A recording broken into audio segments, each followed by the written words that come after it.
జిల్లా సూలూరుపేట జాతీయ రహదారిపై ప్రమాదం త్రుటిలో తప్పింది. సూలూరుపేట సమీపంలోని NH14 వద్ద ఉన్న ఎంఆర్ రెసిడెన్సీ సమీపంలో ఓ వ్యక్తి బైక్ పై అదుపు తప్పి కింద పడిపోయాడు.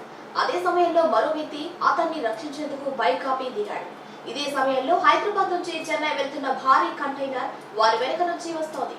కంటైనర్ డ్రైవర్ చాకచక్యంగా స్పందించి బండిని నిలిపే ప్రయత్నం చేశాడు. అయితే ఈ క్రమంలో అతని కంటైనర్ సైతం అదుపు తప్పి బోల్తా పడింది. ఈ ప్రమాదంలో ప్రాణాపాయం త్రుటిలో తప్పింది. సంఘటనా స్థలానికి చేరుకున్న సూలూరుపేట పోలీస్ సిబ్బంది, టోల్ ప్లాజా సిబ్బంది, జేసీబీ క్రేన్ సహాయంతో కంటైనర్ ను సరిచేశారు. ఈ ఘటనలో ఎవరికీ గాయాలు కాకపోవడం వల్ల ఒక పెద్ద ప్రమాదం నుంచి బయటపడ్డారని అధికారులు తెలిపారు.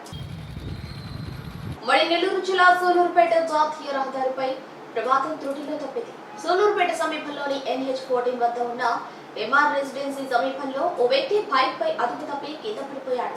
అదే సమయంలో మరో వ్యక్తి అతన్ని రక్షించేందుకు బైక్ ఆపి దిగాడు. ఇదే సమయంలో హైదరాబాద్ నుంచి చెన్నై వెళ్తున్న భారీ కంటైనర్ వారి వెనుక నుంచి వస్తోంది. కంటైనర్ డ్రైవర్ చాకచక్యంగా స్పందించి బండిని నిలిపే ప్రయత్నం చేశాడు. అయితే ఈ క్రమంలో అతని కంటైనర్ సైతం అదుపు తప్పి బోల్తా పడింది. ఈ ప్రమాదంలో ప్రాణాపాయం త్రుటిలో తప్పింది. సంఘటనా స్థలానికి చేరుకున్న సూలూరుపేట పోలీస్ సిబ్బంది, టోల్ ప్లాజా సిబ్బంది, జేసీబీ క్రేన్ సహాయంతో కంటైనర్ ను సరిచేశారు. ఈ ఘటనలో ఎవరికీ గాయాలు కాకపోవడం వల్ల ఒక పెద్ద ప్రమాదం నుంచి బయటపడ్డారని అధికారులు తెలిపారు.